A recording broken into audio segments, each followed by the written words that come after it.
Olá, está começando mais um programa Agenda Cultural, edição de sábado. Seja muito bem-vindo. A cidade do Rio de Janeiro foi eleita como uma das melhores do mundo para quem quer trabalhar em casa. Conciliar a vida pessoal e a renda para sustentar o lar é um dos principais motivos para as pessoas darem preferência ao trabalho remoto. Para quem trabalha fora das paredes da empresa, com a oportunidade de escolher em qual localidade vai atuar profissionalmente, o mundo abre as portas para variar de clima, cidade e diversão. O trabalho remoto, aquele que o funcionário atua de onde estiver conectado pela internet, tem crescido em todo o mundo, principalmente durante e após o período da pandemia da Covid-19, quando as empresas mudaram as estratégias, colocando muita gente para trabalhar em casa para seguir os decretos de restrição de circulação que tinha como objetivo conter a disseminação do vírus. Hoje, esse tipo de trabalho é também chamado de workation, com uma diferença. É quando une as atividades profissionais a viagens de lazer. Um levantamento elaborado pela IWG, empresa voltada a espaços de trabalho flexíveis, elegeu as cidades como excelentes lugares do mundo para unir esses dois polos. E o Rio de Janeiro está entre as 10 melhores cidades do mundo. A capital fluminense ficou em 6º lugar na lista e se destaca pelo clima, acomodações, transporte e subsistência. Segundo a pesquisa, 88% dos trabalhadores híbridos atuaram de locais distantes de suas sedes em 2022, enquanto 57% estenderam as férias, atuando diretamente dos destinos em que estavam viajando. A pesquisa também apresentou o equilíbrio entre vida pessoal e trabalho, é citado por 76%. Já a possibilidade de passar mais tempo com amigos e familiares foi mencionada por 52%. A primeira colocada no ranking foi Barcelona, por seu cenário cultural, arquitetura e incidência solar abundante. Em segundo lugar, Toronto, com mais de 8.000 restaurantes, atingiu altas pontuações por suas acomodações. 2023 foi o ano em que as pessoas mais buscaram informações sobre milhas. Os dados do Google Trends são compilados desde 2004, ano em que começou a série histórica da plataforma.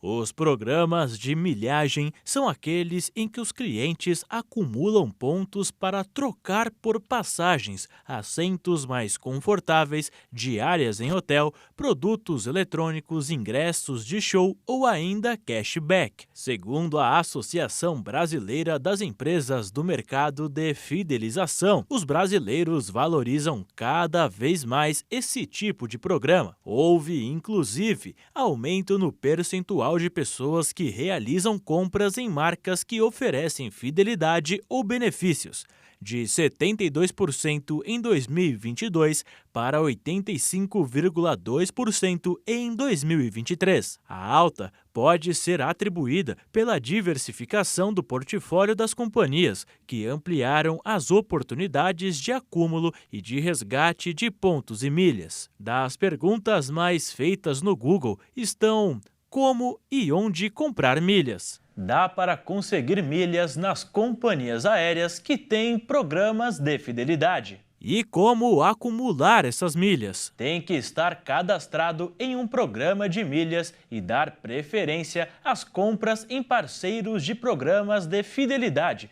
como aplicativos de transporte, lojas e empresas de aluguel de carros. Tem a opção de também fazer pagamentos com cartões de crédito e débito para acumular, desde que a instituição financeira tenha essa possibilidade. Outra maneira de acumular pontos é se inscrever em clubes de milhas, que funcionam como assinaturas de streaming. Mas aí é necessário pagar uma taxa mensal para receber um número de milhas. Como saber se tenho milhas? Não é algo automático.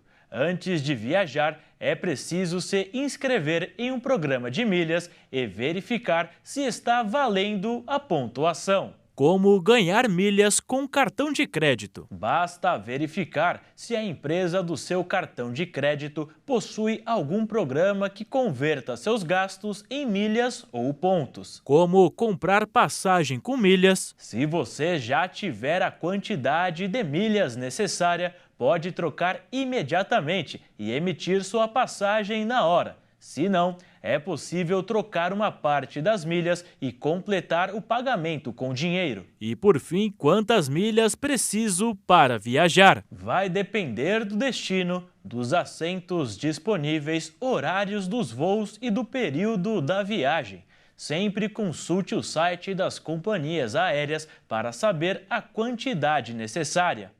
O meio ambiente sofre com desafios diários por causa das frequentes mudanças climáticas. Mas parece que o mundo está se adaptando para tentar conter esse avanço.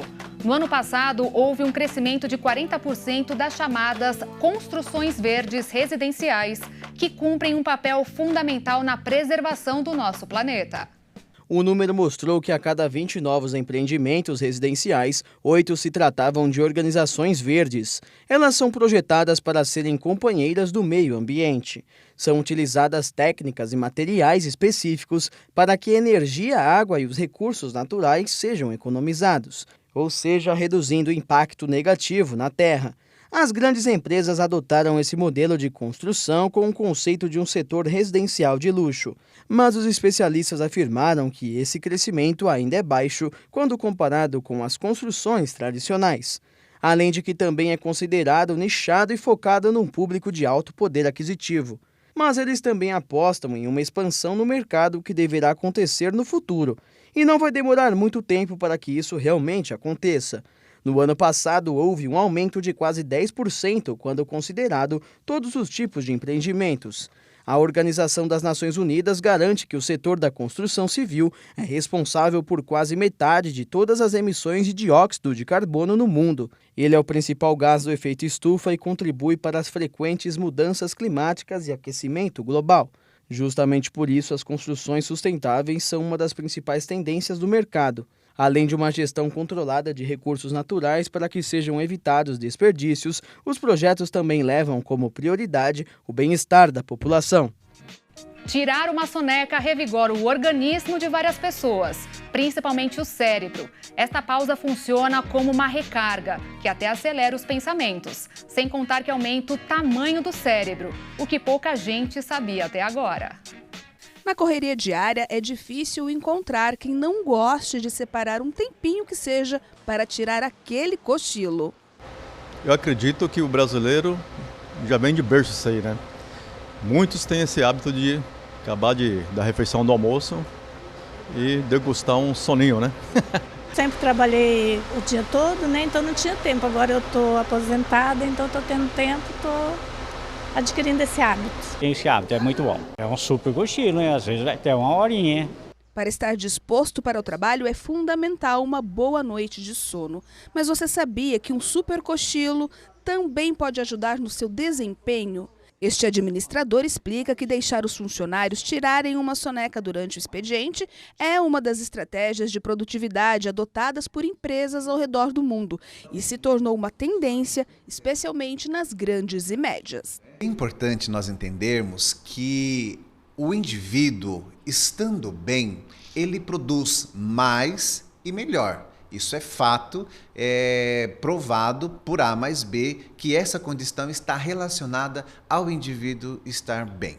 Se ele não teve uma noite de sono boa ou algo atormentou ao seu sono, quando há esta possibilidade na empresa de ter esses 10, 15, no máximo 20 minutos de descanso para cochilo e não para sono, não é? Ele acaba tendo a possibilidade de potencializar após o cochilo e estreitar a sua forma de ser, de agir e de estar. Uma pesquisa científica realizada com pessoas entre 40 a 69 anos descobriu que quem tira cochilos várias vezes por semana tem um cérebro mais de 15 centímetros cúbicos maior na comparação com quem não tira soneca. Isso é o equivalente a ajudar a atrasar entre 3 a 6 anos o envelhecimento do órgão que é o mais sofisticado do corpo, que costuma encolher naturalmente com o passar do tempo. Estudos ainda apontam que entre 5 e 15 minutos de soneca podem melhorar imediatamente o desempenho mental, um estímulo que pode durar até 3 horas depois de acordar. Mas para que o efeito seja positivo, é preciso ter estratégia e ficar de olho no relógio.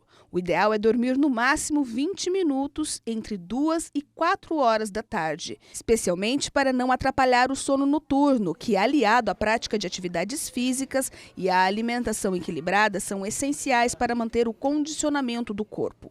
Este professor, que coordena um curso de educação física, lembra que os benefícios do sono têm sido usados, inclusive, como recursos de treinamento para atletas de alto desempenho. Tem um caso, por exemplo, do atleta da NBA, LeBron James, que ele dorme 12 horas por dia, então ele dorme 8 horas à noite e no período da tarde, ali, depois do almoço, ele dorme mais 4 horas. Então tem toda uma estrutura feita para que o quarto fique completamente escuro, para que ele possa ter uma qualidade do sono. E isso tem impactado. Ele já está com 39 anos e ainda consegue ter um bom rendimento em quadra. Depois que ele começou a colocar isso em prática, a concentração do arremesso, a qualidade do arremesso melhorou. Então isso comprova que o sono é essencial para a recuperação. A inteligência artificial chegou para ficar e está praticamente claro que ela poderá causar fortes mudanças em todos os aspectos da nossa vida. Mas a tecnologia poderá ir além disso, sendo capaz de até mesmo ajudar os países de baixa renda a superarem a pobreza. Anos atrás, era praticamente impossível encontrar qualquer tipo de serviço celular em países de baixa renda. Quando era encontrado, geralmente estava na mão de alguém socialmente importante, mas nada muito bom. Geralmente era um dispositivo pesado, parecido com um tijolo, além de pouco útil. Ou seja, não fazia nenhuma diferença na vida das pessoas. Hoje o cenário é outro. Os dispositivos transformaram vidas em todo o mundo. As 4 bilhões de pessoas que vivem em países de baixa renda ou média baixa têm muito mais acesso à informação, além de que conversam por chat diariamente com amigos em lugares distantes. Mas como sempre acontece, os países ricos se beneficiam primeiro.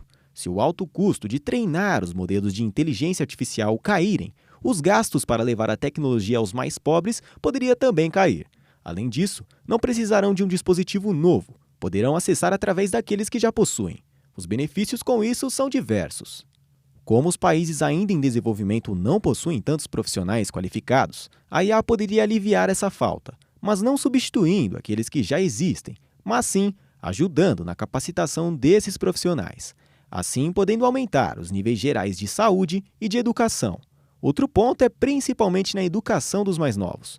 Um aluno que, por exemplo, está num país mais pobre, ao estudar 6 anos, ele retém somente um conhecimento equivalente a 3 anos de aprendizado. Mas a implementação de um chat virtual poderá resolver tudo isso. Ele seria capaz de dar atenção exclusiva para cada criança, a qualquer hora do dia e nunca ficar cansado. E se a abordagem não estiver funcionando, a IA pode mudar completamente em sua forma que interage com as crianças. Para a assistência de saúde, usar a inteligência artificial é mais arriscado.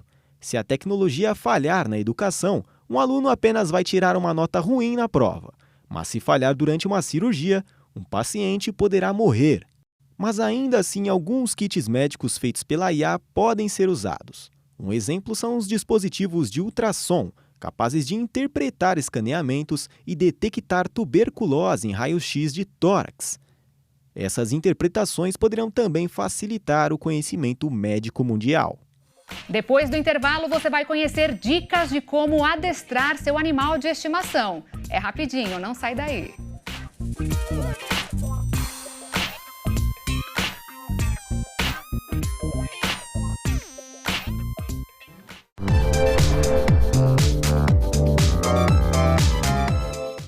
Estamos de volta.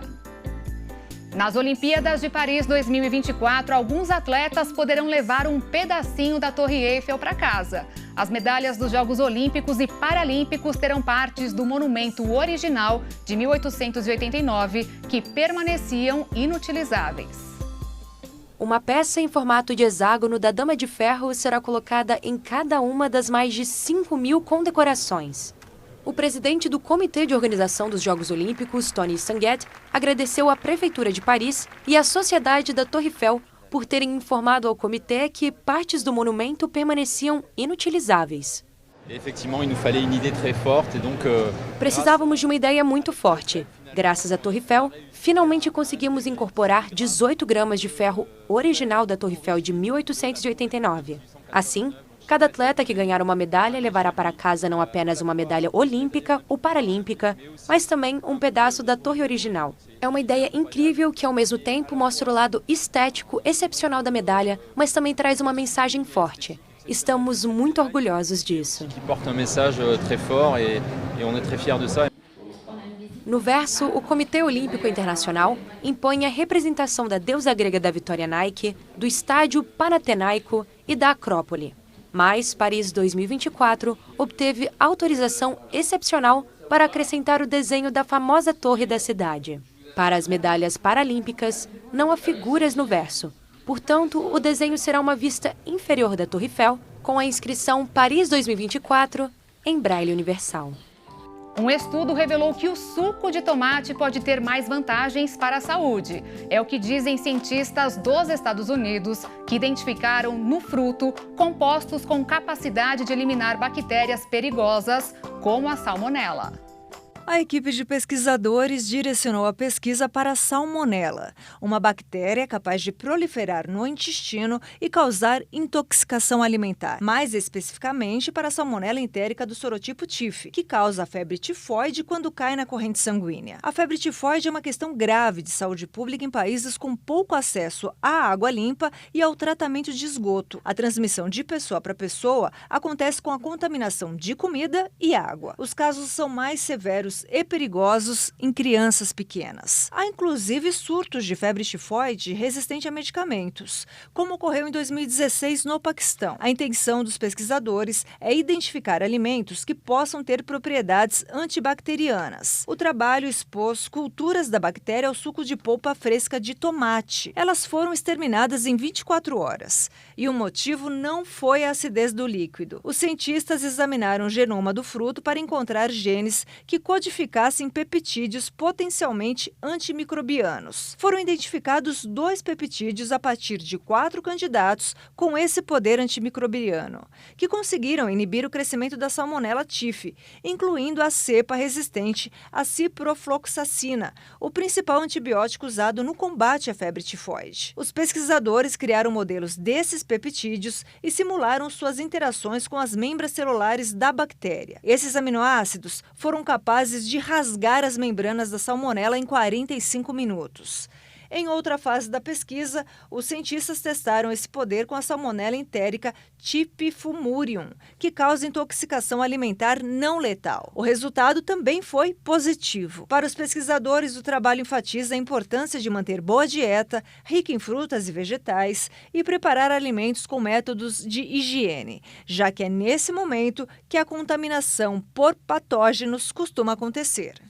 No Brasil, são descobertos pelo menos 30 mil novos casos de cardiopatia infantil por ano. A maioria destes precisa de intervenção cirúrgica. Por isso, é importante ficar atento aos sinais para evitar o agravamento da doença ao longo da vida. Sorridente e cheia de vida. Quem vê a Alana assim brincando tranquilamente, não imagina a rotina de exames que ela passa a cada trimestre. Tudo por conta de uma doença que não é muito comum entre crianças, a cardiopatia. Esta condição foi diagnosticada na criança aos 8 meses de vida. Hoje, com 4 anos, a Alana leva uma vida normal, com poucas restrições e alguns cuidados específicos. Eu descobri a cardiopatia dela através de um exame que tinha sido pedido no hospital quando ela nasceu, por conta de uma verruguinha que nasceu no ouvidinho dela. Esse exame, ela fez um ecocardiograma e nele o médico já falou que tinha alguma anomalia ali, algum probleminha. Daí, nisso, eu levei para o pediatra pediu mais exames e encaminhou ela para o cardiologista pediátrico. Nisso, desde aí, foram descobrindo essa cardiopatia e desde então eu faço o acompanhamento dela. A única restrição maior mesmo é em relação à alimentação, porque ela tem restrição a alimentos que são estimulantes, já que ela tem uma arritmia que é acelerada. Então, estimulantes pode acelerar muito o coração dela. O caso é acompanhado de perto pelo cardiologista pediátrico. A menina toma medicação diariamente, não precisou de intervenção cirúrgica. Jéssica afirma que o diagnóstico precoce salvou a vida da filha. Corre quando ela brinca, boca roxeia ainda um pouquinho. Ela engasgava bastante. O médico diz que tem a ver sim com a batida errada do coração, o engasgar. Então eu acredito que esse diagnóstico precoce foi muito bom. No Brasil, são registrados por ano pelo menos 30 mil nascimentos de crianças com algum tipo de cardiopatia infantil. Destes casos, 30% precisam de algum tipo de intervenção cirúrgica. 40% destes casos ainda no primeiro ano de vida. Assim que nascem, os bebês são imediatamente avaliados por um pediatra, antes mesmo de serem levados ao encontro das mães. Casos específicos já são diagnosticados rapidamente, conforme explica este pediatra. Normalmente, as crianças com cardiopatia já apresentam ali alguns sinais, alguns sintomas, né? Como, por exemplo, ela nasce com cianose, né? Que é aquela cor roxinha, geralmente perioral, de extremidades, né? Uma criança que nasce mais cansadinha, que tem necessidade, às vezes, de ir para uma incubadorazinha, de fazer um oxigênio ou alguma coisa nesse sentido, né? É ali que o pediatra suspeita, né? E vai atrás de alguns exames para poder elucidar o diagnóstico. A cardiopatia é uma doença congênita e, em alguns casos, grave. Ao ser descoberta, cuidados especiais devem ser tomados. Ainda de acordo com o Gasal, assim que diagnosticada, o pediatra deve encaminhar o caso para um especialista. A consulta geralmente vem para o pediatra, né? Não vai diretamente para o cardiologista. O pediatra vai ser o que vai fazer a triagem, né? Então ele vai ver se tem possibilidade de ser qualquer doença como uma cardiopatia. O pediatra vai pedir o exame apropriado para isso. No caso de suspeita de uma cardiopatia, existem exames próprios para isso, como o ecocardiograma e outros exames afins. Adestrar um animal de estimação não é nada fácil e, na maioria dos casos, exige conhecimento e técnica. Normalmente, cães são treinados por adestradores profissionais, mas agora um desses especialistas lançou um livro para dividir tudo o que sabe com os tutores. São dicas valiosas e compartilhadas que você confere agora. Gira, senta, fica, volta e dá patinha. Tudo isso com simples comandos. Quem não quer ter um bichinho assim, cheio de habilidades e super educado? O Maradona sabe muito bem onde fazer as necessidades, não pula nas visitas e já sabe até controlar os latidos. Para aprender tudo isso, esteve 6 meses sob a mentoria do Luiz Alberto, adestrador profissional conhecido como Dr. K9, proprietário deste colégio canino, fundado há 5 anos na Zona Leste de São Paulo. Aqui nós temos creche, né, hotel, banho-tosa, veterinário, inclusive o principal, adestramento. Adestramento de quantos cães já foram realizados aqui ao longo desses 5 anos? Uma média aí de quase 1000 cachorros já foram adestrados. São cães de todas as raças e idades? Qualquer um pode ser adestrado? Sim, qualquer cachorro, qualquer idade pode ser adestrado.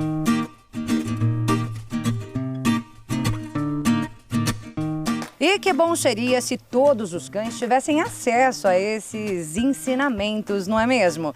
Foi pensando nisso que o Dr. K9 resolveu escrever o livro Adestramento para Tutores, para compartilhar todas essas dicas com papais e mamães de pets. Eu mesma acabei de aprender uma aqui, eu que nunca tive a menor noção sobre adestramento. E eu vou mostrar para vocês, olha só. Kira, senta, senta, dá patinha, dá patinha. Aí, muito bem, muito bem. Essa é só uma das técnicas entre as inúmeras contidas no livro.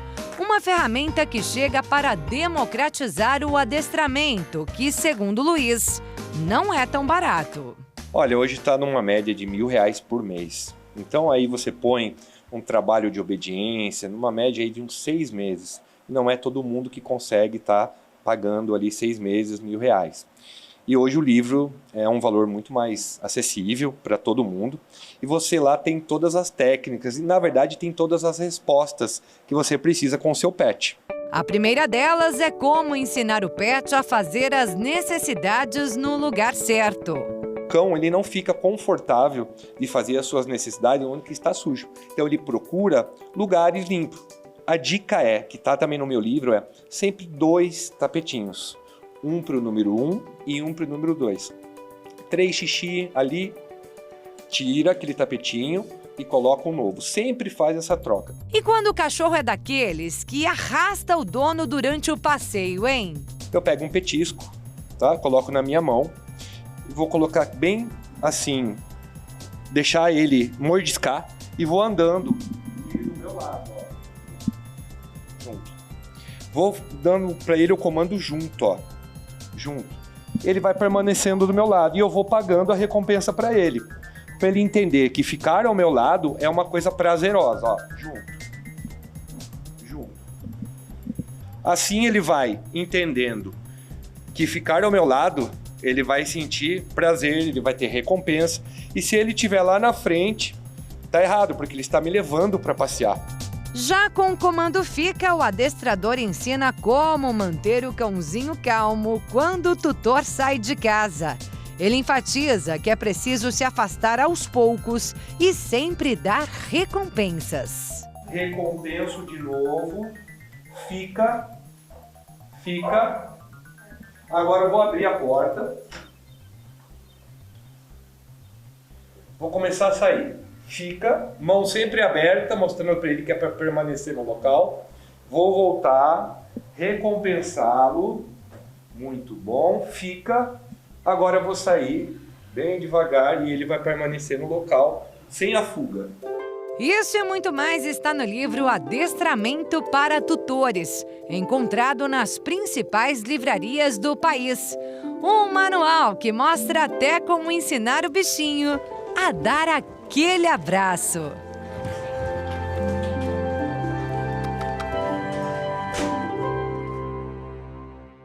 E a edição de sábado do programa Agenda Cultural fica por aqui. Eu agradeço a sua companhia. Amanhã, domingo, você sabe, eu volto com mais novidades, curiosidades e informações para você. Te espero. Tchau.